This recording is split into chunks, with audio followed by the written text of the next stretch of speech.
परम पावन श्री वृंदावन धाम की भूमि पर परम पूज्य सदगुरुदेव भगवान द्वाराचार्य जगत गुरु निम्बारकाचार्य श्री मुकुंद देवाचार्य पीठाधीश्वर श्री राधेश्याम शरण देवाचार्य जी महाराज के मार्गदर्शन में विश्व प्रसिद्ध भगवान श्री कृष्ण की नगरी श्री धाम वृंदावन परिक्रमा मार्ग मिथिला कुंज आश्रम में निरंतर 24 घंटे अखंड श्री युगल नाम महामंत्र संकीर्तन 30 वर्षों से चल रहा है और अखंड अहर्निश 24 घंटे सदा श्री धाम वृंदावन में मिथिला कुंज में चलता रहेगा। आज विश्व भर में अनेकों मंदिर हैं, किंतु भागवत का कोई मंदिर नहीं है। तब हमारे पूज्य गुरुदेव के भजन संकल्प से ये भाव जागा कि श्री धाम वृंदावन में एक अलौकिक भागवत मंदिर बने, जिसमें वृंदावन आने वाले सभी भक्तगण एक साथ संपूर्ण भागवत श्लोक का दर्शन कर सकें। सदगुरुदेव के इस भाव को साक्षात करने के लिए विश्व में प्रथम बार श्री धाम वृंदावन मिथिला कुंज आश्रम में श्रीमद् भागवत महापुराण के 18,000 श्लोक शिलालेख लिखित भव्य दिव्य श्रीमद् भागवत महापुराण मंदिर बनने जा रहा है। आप सब भी इस दिव्य भागवत मंदिर में अपना तन मन धन से सहयोग कर श्री धाम वृंदावन में अक्षय पुण्य प्राप्त करें। एक श्लोक शिलालेख की सेवा राशि मात्र 5100 रुपए है, जिसमें आपके नाम से एक श्लोक शिलालेख पर लिखा जाएगा। इसी प्रकार से आप 2 श्लोक की दान राशि 11,000 रुपए, 5 श्लोक की दान राशि 25,000 रुपए, 11 श्लोक की दान राशि 51,000 रुपए और 21 श्लोक की राशि है 1,01,000 रुपए देकर अनंत पुण्य के भागी बन सकते हैं। कहा गया है कलयुग केवल नाम आधारा। हम सब भी श्री धाम वृंदावन में अपने नाम से या अपने पूर्वजों के नाम से या घर में समस्त विघ्न बाधाओं को दूर करने के लिए श्री धाम वृंदावन में अखंड संकीर्तन कराने का अलौकिक पुण्य प्राप्त कर सकते हैं। साथ ही आपके द्वारा प्रदान किया गया सेवा राशि से हरि नाम संकीर्तन के साथ साथ संतों का भोजन एवं गौ माता के लिए गौग्रास समर्पित किया जाएगा। आप निम्न राशि प्रदान कर सदस्यता ग्रहण कर सकते हैं। एक दिन का संकीर्तन राशि मात्र 1,500 रुपए, एक माह का संकीर्तन राशि मात्र 15,000 रुपए, 12 माह की संकीर्तन राशि मात्र 21,000 रुपए से आपके नाम से निरंतर अखंड श्री युगल नाम हरि नाम संकीर्तन के साथ साथ साल के 12 माह में 12 दिन 12 संतों का भोजन गौग्रास आदि सेवाएं आपके मरणोपरांत भी चलते रहेंगे। अतः आप एक छोटा सा संकल्प लेकर हमसे जुड़ सकते हैं और श्री धाम वृंदावन मिथिला कुंज आश्रम में आप आजीवन सदस्य रहेंगे। आप वृंदावन में जब भी आएंगे तो आपके रहने की निशुल्क व्यवस्था रहेगी। ये संस्था 80G के अंतर्गत कर मुक्त है, जिसके द्वारा आप अपने दान पर टैक्स की छूट प्राप्त कर सकते हैं। आपके दान राशि की रसीद आपको बाय पोस्ट संस्था द्वारा भेजी जाएगी। साथ में आपको संस्था का प्रमाण पत्र भी दिया जाएगा। आइए हम सब मिलकर इस दिव्य भागवत मंदिर में अपना तन मन धन से सहयोग कर श्री धाम वृंदावन में एक अलौकिक भागवत श्लोक मंदिर का निर्माण करें। अधिक जानकारी के लिए संपर्क करें और मिथिला कुंज आश्रम से जुड़ने के लिए फेसबुक, यूट्यूब और इंस्टाग्राम मिथिला कुंज ऑफिशियल पेज को फॉलो करें।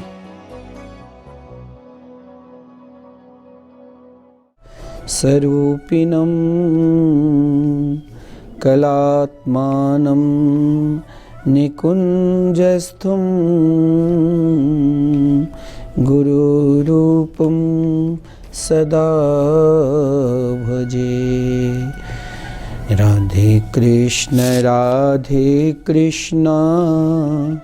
कृष्ण कृष्ण राधे राधे, राधे श्याम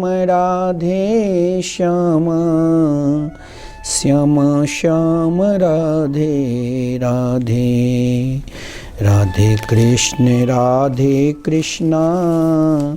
कृष्ण कृष्ण राधे राधे, राधे श्याम श्याम श्याम राधे राधे। श्री वृंदावन बिहारी लाल की जय। आप भागवत से स्वयं को परमात्मा में परमात्मा को हो सकते हैं, क्योंकि भागवत सबके सम्मान दिया है।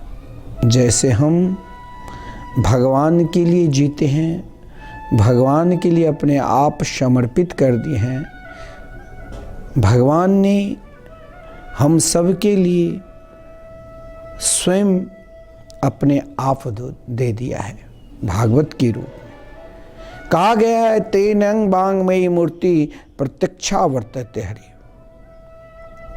कौन कहते हैं कि माताओं की सम्मान पुरुष से कम है, लेकिन भागवत में माताओं को जो सम्मान मिली है, प्रथम स्कंद में जिस स्कंद को अधिकारी स्कंद कहा गया है, उनमें माताओं को जो संबंध मिला है, माताओं को जो महाराज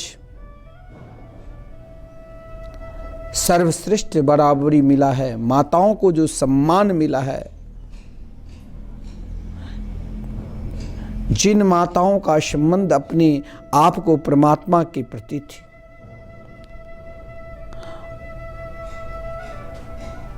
भागवत के प्रारंभ में 3 माताओं की कथा है,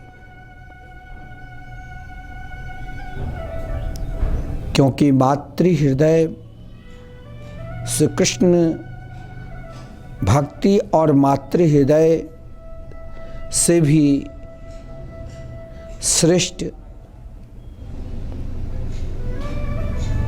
आपने माता द्रौपदी की अवस्था देखी, क्योंकि भागवत के उपकरण 3 माताओं से की है। अब आप देखिए, इसीलिए आज समाज में हर विभाग में, हर पद प्रतिष्ठा में माताओं बराबर होने लग गई। महिलाओं के सम्मान भगवान ने क्या दिया है सो देखो, क्योंकि भागवत जी के उपकरण में 3 जो माताओं की विशिष्ट कथा है, आपने माता कुंती की भी चरित्र सुनी, माता उत्तरा की भी चरित्र सुनी। माता कुंती इन 3 माताओं के द्वारा भागवत के उपकरण का जो विशिष्टतम वर्णन है वो अलौकिक है। अब भगवान उत्तरा के रक्षा करने के पश्चात जब प्रस्थान करने लग गए, तो देखो प्रेम, देखो समर्पित, और देखो एक संबंध क्या है। भगवान वहाँ से चलने लगे तो कुंती आकर उनकी स्तुति करने लग गई। सर्वप्रथम उसने भगवान को अपने आप को बड़े कभी ना हो जाओ, बड़े होने की कोशिश मत करो।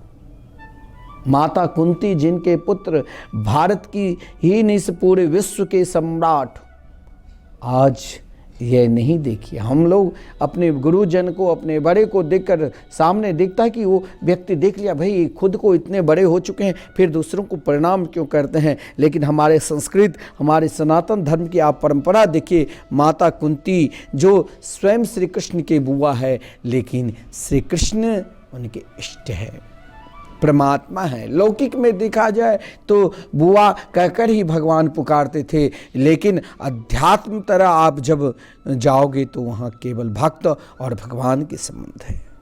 कुंती के लिए भगवान और भगवान के लिए कुंती भक्त। माता कुंती ने सर्वप्रथम इसीलिए भगवान के चरणों में नमस्कार किया। नमस्कार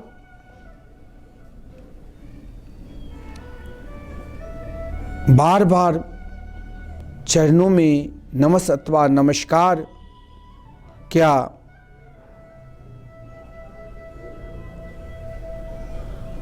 और महाराज प्रार्थना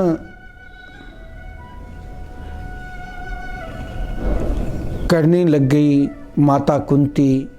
माता कुंती ने भगवान से बड़ा विलक्षण भाव प्रकट की। माता कुंती ने कहा, हे प्रभु, मैं कहाँ तक आपसे क्या कहूँ। बार बार उनके रूप माधुरी को निहारती थी, बार बार श्री कृष्ण माता कुंती की ओर रथ पर विराजमान हैं। हस्तिनापुर से द्वारका की ओर प्रस्थान करने वाले थे और माता कुंती रथ के सामने खड़ी होकर आंचल फैला करके बार बार श्री कृष्ण की ओर निहार रही है और निहारते हुए प्रार्थना भी कर रही है। नमः पंकज नाभाय, नमः पंकज मालिनी, नमः पंकज नेत्राय, नमस्ते पंकजांघ्रे।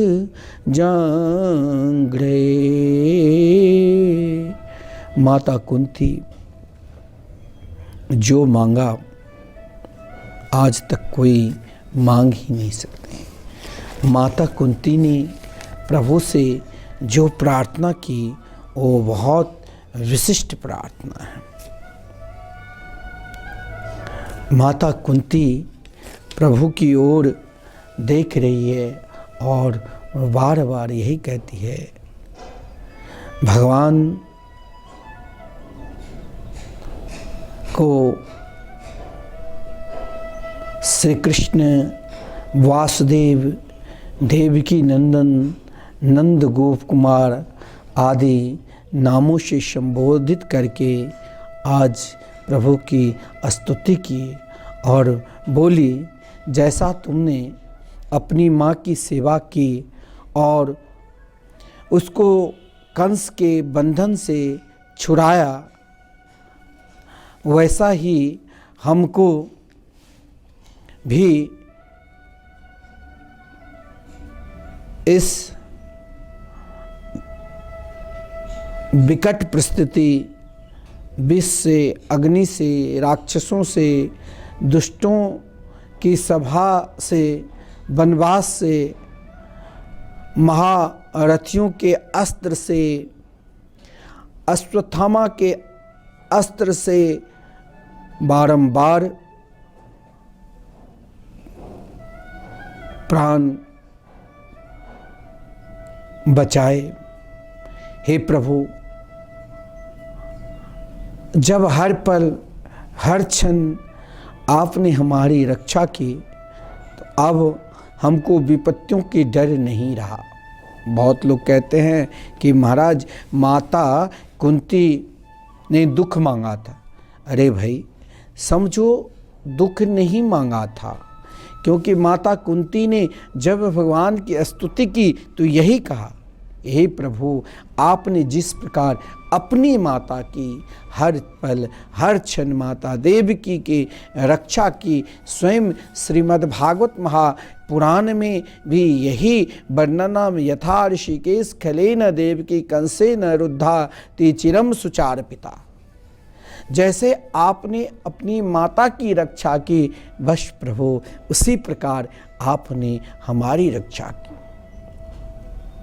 आपने हमें लक्षागृह के अग्नि से रक्षा की, राक्षसों, दुष्ट दुर्योधन जैसे असुरों से रक्षा की, दुष्टों से की सभा में, जिस दुष्ट की सभा में उनकी पुत्र वधू की निर्वस्त करना चाहा, वहाँ दुष्ट ही कहा जाए, वहाँ कोई बलशाली नहीं था। अगर बलशाली रहते तो दुशासन को ताकत नहीं उस समय द्रौपदी के चीर हरण कर लेते। इसीलिए कहा, दुष्टों की सभा से वनवास में भी ना जाने दुर्योधन कहाँ किसको भेज देते थे, लेकिन वहाँ भी श्री कृष्ण ने रक्षा की महारथियों के शस्त्र से। और अभी अभी अश्वत्थामा ने उनके पुत्र वधू उत्तरा के गर्भ पे ब्रह्मास्त्र का प्रयोग किया, उनसे भी रक्षा की। तो आपने प्रभु हमको हर विपत्तियों में रक्षा की, इसीलिए अब मुझे विपत्ति का तो डर ही नहीं रहा। हमें तो अब भी वही विपत्ति चाहिए जिसमें आप मेरे साथ रहे। माता कुंती की भाव आप ध्यान देना। बहुत लोग कहते हैं कुंती मैया ने दुख मांगा। अरे भाई, आप मंदिर जाते हो, सही में आप वृंदावन आते हो और वृंदावन में आते हो, बांके बिहारी जी के दर्शन करते हो और आपकी इच्छा होती है कि श्रीधाम वृंदावन में हम एक दिन अपने लिए या अपने बच्चों के लिए, अपने पूर्वजों के लिए संकीर्तन जो वृंदावन में निरंतर 24 घंटे चल रहे हैं लगातार 30 सालों से, हम भी अपना एक दिन के संकीर्तन या एक माह के संकीर्तन कराएं। विश्व में प्रथम बार भागवत भगवान के मंदिर बनने जा रहे हैं, जहाँ 18,000 श्लोक शिलालेख पे हम सब एक साथ दर्शन करेंगे। कहीं अब दुनिया में ये विश्व में कहीं ऐसा है ही नहीं जो हम अगर पाठ भी करते हैं तो 7 दिन में पूर्ण करते हैं, या श्लोक भी तो एक एक अध्याय को हम देखकर ही, परंतु यहाँ संपूर्ण अध्याय के संपूर्ण श्लोक केवल अध्याय के ही नहीं, श्रीमद् भागवत महापुराण में 12 स्कंध है, 335 अध्याय हैं। उन समस्त अध्यायों के जितने भी श्लोक हैं, अक्षर है, सब हमें एक साथ दिखाई देंगे। वो श्लोक नहीं, साक्षात भगवान श्री कृष्ण के ही स्वरूप है। इसलिए हम भी श्रीधाम वृंदावन में जैसे हम अपने घर में लड्डू गोपाल को बिठाकर रिझाते हैं, अपने ठाकुर जी को बैठाकर रिझाते हैं, भोग लगाते हैं, उसी प्रकार हमें भी अपने हृदय में ऐसे जिज्ञासा रखना चाहिए, ऐसा प्रेम रखना चाहिए कि हमें भी श्रीधाम वृंदावन में भागवत मंदिर में एक श्लोक का दान करना चाहिए। तो महाराज, अगर आप भागवत भगवान के श्लोक के लिए सेवा करते हैं, संकीर्तन की सेवा करते हैं, तो क्या भगवान से सुख मांगते हैं ना? दुख तो कोई नहीं मांगता है, दुख कोई मांगता है? तो माता कुंती क्या भगवान से दुख मांगा? नहीं। कुंती माँ ने भगवान से यही कहा कि प्रभु, मेरा पिछला अनुभव है, जब मेरे ऊपर कष्ट आता है तो आप आ जाते हो, और जब कष्ट चला जाता है तो आप चले जाते हो। इसीलिए मैं वरदान मांगती हूँ कि मुझे कष्ट दो, लेकिन ऐसा कष्ट ना दो जो आवे तो सही, लेकिन वो कभी जाए ही नहीं, सदा मेरे पास रहे। अब आप ही बताओ, क्या कुंती दुख को मांग रही है? माता कुंती ने दुख को नहीं बल्कि श्री कृष्ण को मांग रही है। हे प्रभु, मुझे केवल आप चाहिए, हे मेरे गोविंद, मुझे केवल आप चाहिए। इसीलिए कहा, विपद सन्तु न सस्व तत्र तत्र जगद्गुरो भवतो दर्शनम यत्स्या ओ पुनर्भव दर्शनम।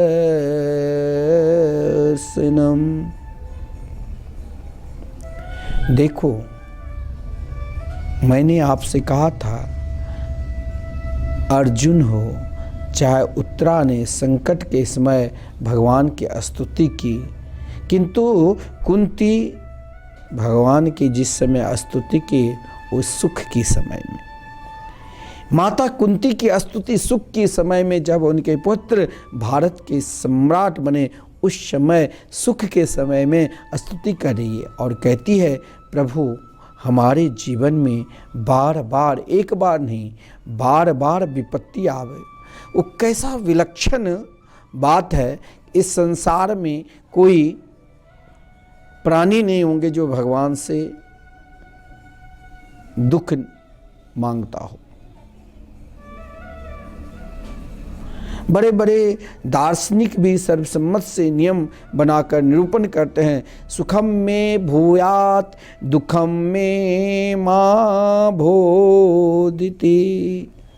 सब लोग सुख चाहते हैं, चाहे चींटी भी हो, चींटी को भी आप एक चीनी की दाना रख दो उनको सुख मिलेगा, और वहाँ एक नमक की ढेला रख दो तो वो भी वहाँ स्पर्श नहीं करेगा, क्योंकि संसार में सभी को सुख चाहिए। चाहे संसार की कोई भी प्राणी क्यों न हो, सभी को सुख चाहिए। दुख कोई नहीं चाहता है। लेकिन एक बात ध्यान देना, भक्त की चाह निराली है। भक्त की चाह को कोई पा ही नहीं सकता है, उसका दृष्टिकोण दूसरा है। इसीलिए कुंती के रूप में स्वयं भक्त कहता है कि हमारे ऊपर रोज विपत्ति, एक भी शाश्वत एक विपत्ति जय, रोज रोज विपत्ति आवे। ऐसा भी विपत्ति नहीं आकर चले जाए, शाश्वत क्षण क्षण पर विपत्ति आवे, पद पद पर विपत्ति आवे। क्योंकि जब जब हे प्रभु मेरे ऊपर विपत्ति आती है, तब तब उससे बचाने के लिए हे मेरे गोविंद, हे मेरे गोपाल भगवान आप आकर हमें दर्शन देते हैं। और भगवान आकर माता कुंती को हर स्थिति में, मैंने आपसे कहा, चाहे लक्षागृह में हो, चाहे राक्षसों का प्रभाव हो, चाहे दुष्ट के प्रभाव हो, चाहे वन में महाराज हो, चाहे बड़े बड़े महारथियों महाभारत के युद्ध हो, चाहे अश्वत्थामा के ब्रह्मास्त्र का प्रयोग, हर स्थिति में हर परिस्थिति में भगवान ने आकर अपने परम प्रिय भक्त को दर्शन देते हैं और सारी विपत्ति भूल जाती है, नष्ट हो जाती है। विपत्ति से तो जीवन में क्लेश होता है, लेकिन बाद में जब भगवान आते हैं और उनकी कृपा होती है, तब जीवन में एक नवीनता आ जाती है। असल में संसार की लोग कोई न कोई अभिमान करके बैठ जाते हैं। अभिमान माने एक घेरा, अपने हाथ से अपने को कैद करने का नाम ही अभिमान है। स्वयं को, अपने आप को बांध लेना, दोनों हाथ को। जैसे मान लो रेशम बनाते बनाते खुद उसमें कैद हो जाता है मकड़ा, इसी प्रकार हम कुल के, ऐश्वर्य के, ऊंचे पद के आदि के अभिमान में आबद्ध हो जाते हैं। एक बड़ा विलक्षण भाव हमारे शास्त्र में है। शास्त्रों कारों ने 4 प्रकार की बातों मद में को बढ़ाने वाला बताया है। बड़े बड़े विद्वानों ने, शास्त्र को चिंतन करने वाले ने अपने जीवन का अनुभव बता दिया कि महाराज ये मद को बढ़ाने वाला, ये जो मद है ना, उस समस्त नशाओं से भी महाराज विकट नशा है। मद आ जाए, अभिमान आ जाए। मद के लिए 4 बातों को आपको भी ध्यान देना होगा। शास्त्रकारों ने 4 प्रकार की बातों को मद को बढ़ाने वाला बताया। पहला, एक तो कुलीनता, दूसरी हुकूमत, तीसरी विद्या और चौथा धन। बड़े कुल का अभिमान, हुकूमत, शासन हम करते हैं पूरे गांव में, समाज में, राज्य में, राष्ट्र में, इससे भी अभिमान कभी आया। तीसरे विद्या का अभिमान, बहुत बड़े विद्वान हैं, अरे ये हम क्यों सुने भागवत, हमें सुनकर हम तो स्वयं ज्ञाता है, ये भी एक अभिमान है। इसमें दीनता नहीं आएगी, इसमें अभिमान उत्पन्न होगा। और चौथा है धन का अभिमान, हम धनवान हैं, हमें महाराज हम संत के दर्शन करने के लिए गए लेकिन हमें सोफा के कुर्सी नहीं मिला, इसलिए हम नाराज। हमने बहुत दान दिया, हमने संकीर्तन करा रहे हैं महाराज अपने नाम से 1 साल के लिए, 1 वर्ष, 1 महीने के लिए, हमें उतना सम्मान नहीं मिला। भाई आप भगवान के भजन करा रहे हो, आपको क्या सम्मान चाहिए कि भाई वृंदावन धाम में संकीर्तन, ये अलौकिक कार्य चल रहे हैं, ये समस्त राष्ट्र के लिए, विश्व के लिए ये कल्याणकारी है। क्योंकि इस कलिकाल में भगवान नाम से श्रेष्ठ कुछ है ही नहीं। इसीलिए मैं आप सभी को बार बार टीवी चैनल के माध्यम से कह रहा हूँ कि आप इस अलौकिक कार्य को छोड़ो नहीं, इससे जोड़ो कि श्रीधाम वृंदावन में हर व्यक्ति को भगवत भजन करना चाहिए। जो ये अलौकिक हरिनाम संकीर्तन, युगल नाम महामंत्र के संकीर्तन चल रहे हैं, संकीर्तन से सर्वोपरि कुछ नहीं है। आप अनुभव करके देख लेना। आप एक दिन का जिस दिन संकीर्तन कराओगे उस दिन के शरीर के तरंग का जरा सोच लेना। और जब आप 1 माह की कराते हो और अपने आप को 21,000 प्रदान कर आजन्म मरणोपरांत भी आपके नाम से भगवान के मंगलमय नाम संकीर्तन, युगल नाम महामंत्र हरि नाम संकीर्तन जो सर्वोपरि है वो सदा चलते रहेंगे भाई सज्जनों। और ये भागवत भगवान की जो दिव्य मंदिर बन रहे हैं और इन सब कार्य के लिए धन है, धन रहते हुए भी वो दान नहीं कर सकता है, जिसके चौथा मद है धन के। इसीलिए माता कुंती ने एक बड़ा सुंदर भावधिया सूत जी महाराज सौनकादि को सुनाए। जन्मे स्वर्ये श्रुत भी, जन्मे स्वर्ये श्रुत श्री भीरेदमान मदः पुमान। हम सब मानवों में इन 4 चीज़ों का मद आ जाता है, तब उसको भगवान का नाम नहीं भाता है। हमने अपनी गुरुदेव से एक बार निवेदन किया, प्रार्थना की, गुरुदेव आपने जो इतने बड़े संकल्प लेकर कि समाज का कल्याण हो, व्यक्ति का कल्याण हो, राज्य राष्ट्र का कल्याण हो,